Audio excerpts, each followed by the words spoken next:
मैसरा भागा हुआ अपनी मलका हजरत खदीजा के पास आता है और कहता है कि मलका, माल तिजारत में बड़ा नफा हुआ है। हजरत खदीजा कहती है, मैंने तुझे माल तिजारत में नफा देखने के लिए नहीं भेजा था। कहता है मलका, माल तिजारत में 10% फायदा हुआ है। हजरत खदीजा कहती है, मुझे फायदा मत बता मैसरा, मैंने जिस काम के लिए तुझे भेजा था उस काम का बता, मुझे आकर ये बता मोहम्मद के अंदर ऐब क्या है। ऐब मुझे तारीफात नहीं चाहिए, मुझे माल में जितना नफा हुआ है इसका मत बता, बल्कि मुझे ये बता कि मोहम्मद के ऐब क्या है, तू ऐब बता। मैसरा खामोश हो जाता है। मैसरा कहता है कि मलका, आप मोहम्मद के ऐब की बात करती हैं?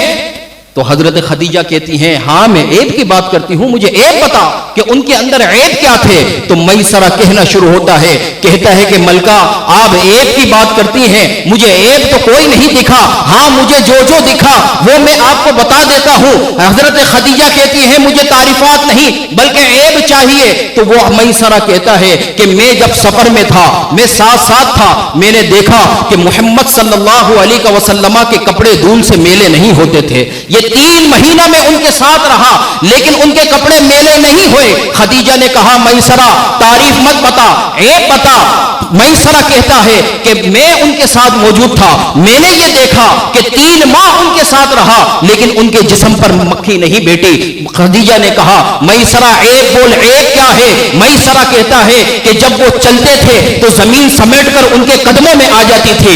मैसरा कहता है, जब वो चलते थे तो पत्थर जो होते थे बंजर जमीन पर जब वो कदम रखते थे तो वो बंजर जमीन हरियाली हो जाया करती थी। हजरत खदीजा कहती है, ऐब बोल, ऐब। मैसरा कहता है कि जब वो बैठते थे तो दरख्त उन पर साया कर दिया करता था। खदीजा कहती है, ऐब बोल, ऐब। मैसरा कहता है कि जब काफले वाले किसी दरख्त के नीचे बैठ जाया करते थे और मोहम्मद के बैठने की जगह ना होती थी तो मैंने देखा कि मोहम्मद आखिर में आते थे तो दरख्त की शाखें मोहम्मद की जानिब झुक जाती थी और उन पर साया कर देती थी। खदीजा कहती है, मैसरा तारीफ नहीं, ऐब बोल, ऐब, कि उनमें ऐब क्या है? मैसरा कहता है कि मैंने ये देखा कि जब वो बयाबाद से गुजरते थे संगरेज उन पर अस्सलातु वस्सलामु अलैका या रसूल अल्लाह पढ़ते थे। खदीजा कहती है कि मैसरा, तूने मेरा नमक खाया है, नमक हलाली कर, मुझे तारीफ मत बता, मुझे ऐब बता। तो मैसरा कहता है कि मलिका, मेरी मालिका, अगर आप एक हाथ पर मेरे सूरज दूसरे हाथ पर चांद रख दें उसके बाद मुझसे पूछे कि मोहम्मद में ऐब क्या है तो खुदा की कसम मैं यही कहूंगा कि खुदा ने मोहम्मद को बेऐब पैदा फरमाया है।